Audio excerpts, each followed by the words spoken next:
नमस्कार आमी ज्योतिष सम्राट विनय शास्त्री। आज के आमार भिडियोर आलोच्य विषय मिथुन राशि बा लग्न एवं कर्कट राशि बा लग्न सापेक्षे पुनर्वसु नक्षत्रेर जातक जातिकादेर मे मास केमन जाबे।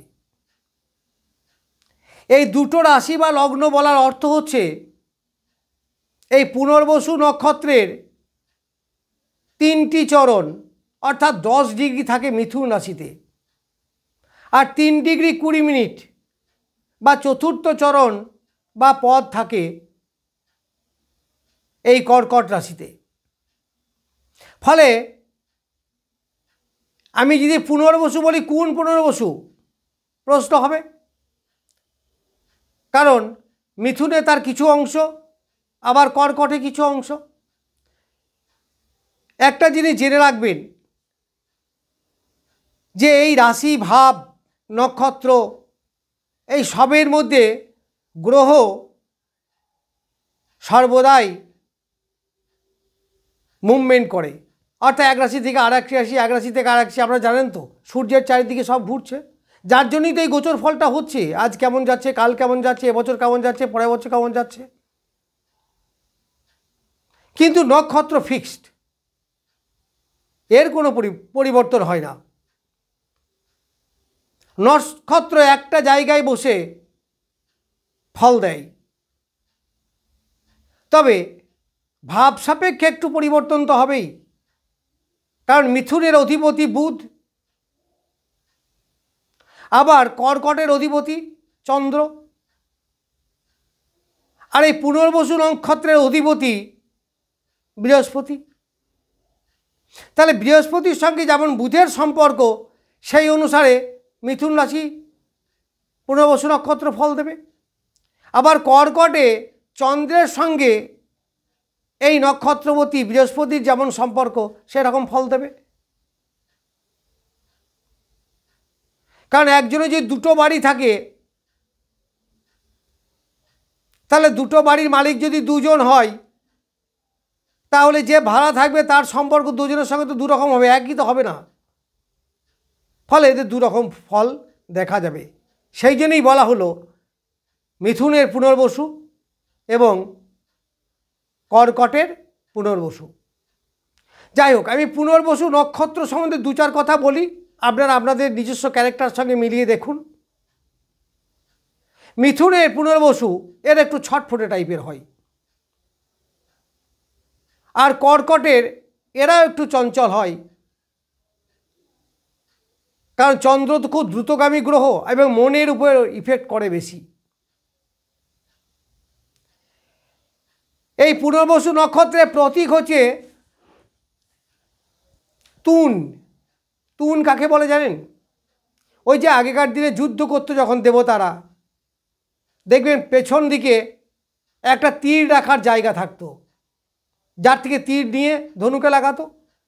এই তীর রাখার যে আধার সেটাই হচ্ছে তুন। তাহলে তীরের সঙ্গে সম্পর্ক আছে। তার মানে এই জাতকরা সর্বদাই নির্দিষ্ট লক্ষ্যে যায় এবং লক্ষ্য ভেদ করার চেষ্টা করে। সেটা মিথুনের পুনর্বসুই হোক আর কর্কটের পুনর্বসু হোক, পুনর্বসুর ক্যারেক্টার কিন্তু মোটামুটি বেশিরভাগ 90% একই, কারণ রাশিভেদে একটু আধটা তফাৎ হবে। কিন্তু পুনর্বসু অর্থাৎ পুনরায় কথাটা আসছে। তার মানে এই জাতকরা দেখবেন, আপনার যদি জন্ম নক্ষত্র হয় বা বেশিরভাগ গ্রহ এই নক্ষত্রে থাকে, তাহলে আবার এই ফল পাওয়া যাবে। দেখবেন এদের জীবনে সাকসেস একবারে আসে না,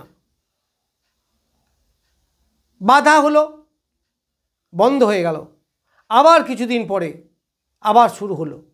চাকরি করতে করতে চাকরি চলে গেল, সে কোর্ট যাই করুক না কেন আবার চাকরি ফেরত পেল।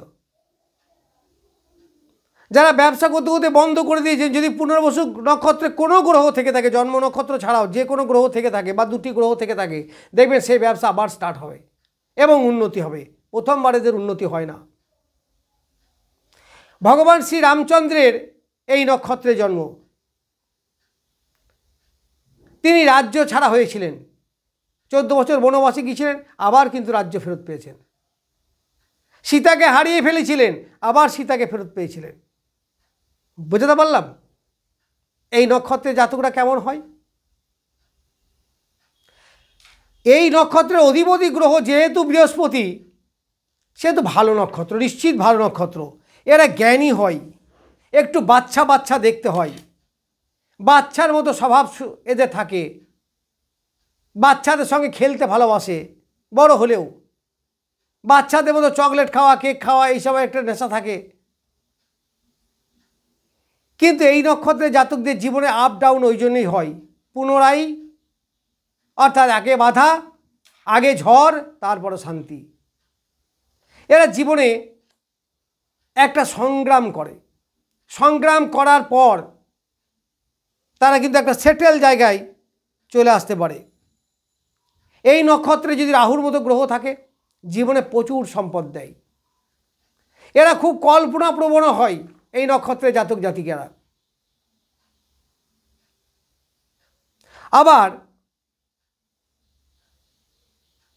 যদি মঙ্গল এই নক্ষত্রে থাকে, তাহলে দেখবেন এক বা একাধিক পুনর আছে, এক জায়গায় বাড়ি কিনলো, বিক্রি করে দিল, আবার অন্য জায়গায় কিনলো, বা কখনো কখনো 2-3টে বাড়ি এদের হয়, থাকে, সবগুলো থাকে।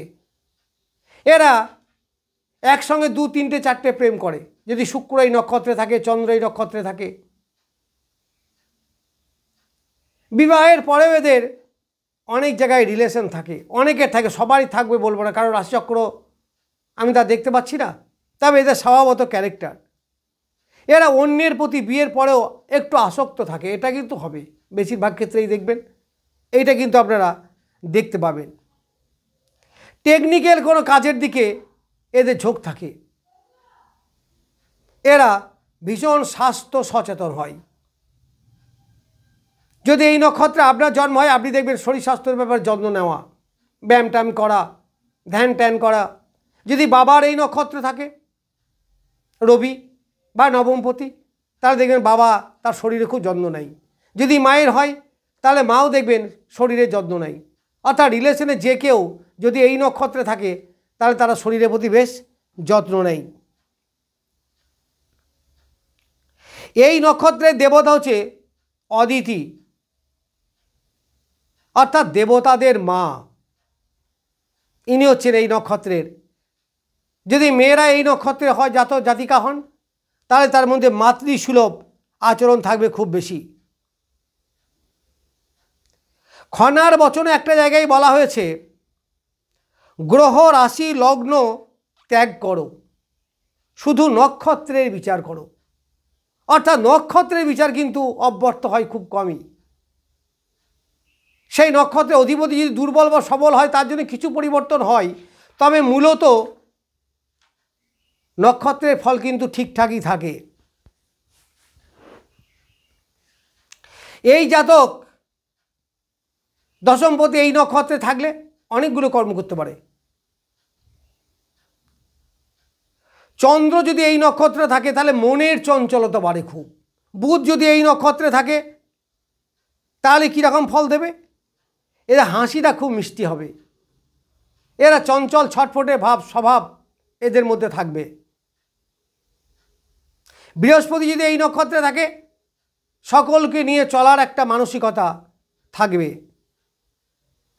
আর মঙ্গল তো বলেই দিলাম, একাধিক বাড়ি জায়গা জমি হতে পারে, এবং তারা দেখতে সুন্দর হয়।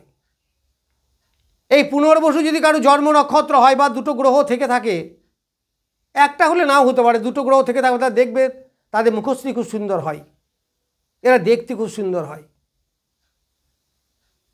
আর রাহু হলে চঞ্চল ছটফটে অস্থিরতা, সেটা মিথুনেরই হোক আর কর্কটেরই হোক।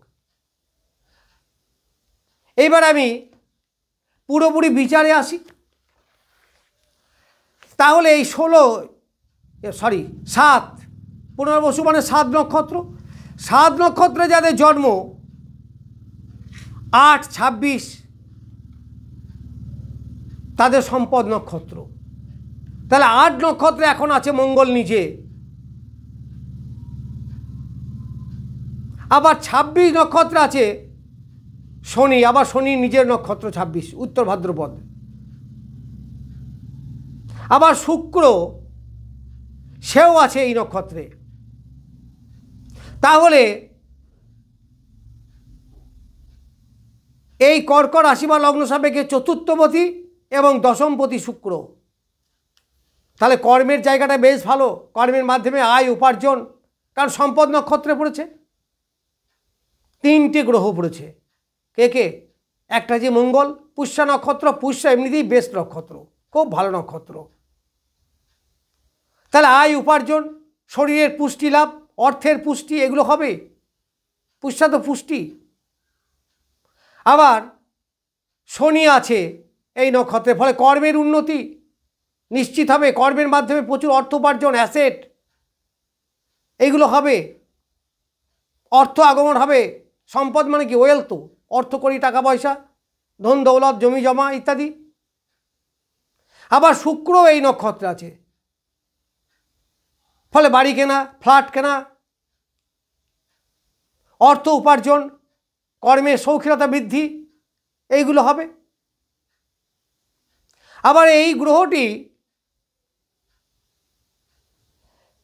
কর্কট রাশি বা সাপেক্ষে নবম, আর মিথুন রাশি বা লগ্ন সাপেক্ষে দশম। ফলে নবমই হোক আর দশমই হোক, দশম যাদের তাদের তো খুবই ভালো। অর্থাৎ মিথুন রাশি বা লগ্নে যদি হয়, তাদের কর্মের স্থিরতা বৃদ্ধি হবে, কর্ম ভালো হবে, কর্মের মাধ্যমে আয় উপার্জন ভালো হবে, এগুলো দেখা যাবে। পিতার উপার্জন বৃদ্ধি পাবে। আর যাদের নবম, তাদের পিতার শরীর স্বাস্থ্য নিয়ে একটু সতর্ক হওয়া উচিত, যাদের কর্কট রাশি বা লগ্ন। আবার নবমে এতগুলো গ্রহ থাকার জন্য কর্মক্ষেত্রে একটু সমস্যা তাদের এলেও আসতে পারে, কারণ নবম স্থান কর্মের পক্ষে ভালো না। এইবার আমি আসব 5 নক্ষত্রে। তাহলে 5 নক্ষত্র মানে মিত্র নক্ষত্র, আর এই মিত্র নক্ষত্রে আছে কে? বৃহস্পতি দেব নিজে বসে আছে। তাহলে বৃহস্পতি 5 নক্ষত্র মানে মিত্র নক্ষত্র। তাহলে কর্কট রাশি বা লগ্ন সাপেক্ষে একাদশ এবং মিথুন রাশি বা লগ্ন সাপেক্ষে দ্বাদশ। সে যাই হোক না কেন, এই একাদশ এবং দ্বাদশের ফল ভালোই পাবেন। একাদশ হলে আয় উপার্জন, আত্মীয়তা বৃদ্ধি, বন্ধু বৃদ্ধি, বন্ধুর উপকার। আর দ্বাদশ হলে রোগ মুক্তি, মিথুন রাশির পক্ষে রোগ মুক্তি, শয্যা সুখ, দাম্পত্য জীবনের সুখ, এইগুলো পাবেন। এইবার মিথুন রাশি বা লগ্ন সাপেক্ষে তৃতীয়পতি রবি, আর কর্কট রাশি বললে দ্বিতীয়পতি আছে তুঙ্গক্ষেত্রে। তুঙ্গক্ষেত্র মানে মেষে। তা রবি যদি তুঙ্গক্ষেত্রে থাকে, যারা রাজনীতি করেন ভালো, সরকারি চাকরি যারা করেন ভালো, বা এমন কোনো ব্যবসা করেন যার সঙ্গে সরকারের লেনদেন আছে, সেগুলোও বেশ ভালো। আবার এখানে 2 নক্ষত্রে আছে। 2 নক্ষত্র মানে প্রত্যরী, প্রত্যরী মানে শত্রু, অবস্টাকেল, বাধা বিপত্তি। ফলে রাজনীতি যারা করেন একটু বাধা বিপত্তি আসতেও পারে, একটু সতর্ক হবেন। বাধা বিপত্তি শত্রু দেখাচ্ছে মানেই যে আপনার বিরাট ক্ষতি হয়ে যাবে তা কিন্তু নয়, একটু সতর্ক থাকলে কিছু হবে না। যেখানে দেখবে ঝঞ্ঝাট ঝামেলা আসছে, কর্মের সমস্যা আসছে, সতর্ক হবেন। যদি আপনার একাদশ হয়, তাহলে আয় উপার্জনের সময় ঝঞ্ঝাট ঝামেলা শত্রু বৃদ্ধি হতে পারে, একটু সতর্ক থাকবেন। এইগুলোর দিকে লক্ষ্য রাখবেন, তাহলে আর কোনো সমস্যা হবে না। এরপর আমরা আসব তৃতীয় স্থানে, বৃহস্পতি যেখানে পঞ্চম দৃষ্টি, ফলে ভাই বোনদের সঙ্গে সুসম্পর্ক বৃদ্ধি, নিজের চেষ্টা বৃদ্ধি, যোগাযোগ বৃদ্ধি। যারা লেখালেখি করে তাদের পক্ষে ভালো, শরীরের পক্ষে ভালো, এইগুলো ভালো হবে। আবার কর্কট রাশি বা লগ্ন সাপেক্ষে পঞ্চমে এই বৃহস্পতির দৃষ্টি পড়ছে, সপ্তম দৃষ্টি। সপ্তম দৃষ্টি অনেক সময় ভালো হয় না, তবুও প্রেম প্রীতি এদের ভালো হবে। মনের স্থিরতা বৃদ্ধি পাবে, সন্তান সুখে শান্তিতে থাকবে, যারা স্টুডেন্ট তাদের পড়াশোনায় মনোযোগ বাড়বে বেশি, এইগুলো দেখা যাবে। তাহলে সামগ্রিকভাবে এই কর্কট রাশি হোক আর মিথুন রাশি হোক বা লগ্নই হোক, এর সামগ্রিক ফল মোটামুটি বেশ ভালো। তবে একটু শত্রু বৃদ্ধির কথা বললাম, এখানে আপনারা অবশ্যই সতর্কতা অবলম্বন করবেন। এছাড়া বুধ, মিথুন রাশির অধিপতি বুধ, সে 9 নক্ষত্র আছে, মানে 27 নক্ষত্র, রেবতী নক্ষত্র তো এখন আছে। এই বুধ 6ই মে চলে যাবে মেষে, তখন আর এই সমস্যাটা অতটা হবে না। তাহলে এই কটা দিন, মাত্র কয়েকটা দিন, মানে বৈশাখ মাসের এই কয়েকটা দিন, তাও গোটাটা নয়, 25-26-এর পর থেকে আর থাকবে না। তাহলে এই কটা দিন বিপদ তারাই আছে, ফলে একটু শরীরের সমস্যা আসতে পারে, মন মানসিকতা একটু ডিস্টার্ব করতে পারে, তবে সেরকম কিছু হবে না। তাহলে মোরালেস বলা যায় বেশ ভালো, সেরকম কিছু মেজর সমস্যা আমি দেখছি না। যাই হোক, আমি মিথুন রাশি বা লগ্ন, কর্কট রাশি বা লগ্নের পুনর্বসু নক্ষত্রে যাদের জাতক জাতিকা, তাদের এই মে মাস কেমন যাবে বললাম। আশা করি ঈশ্বর আপনাদের ভালোই রাখবেন। নমস্কার, আজ এ পর্যন্তই।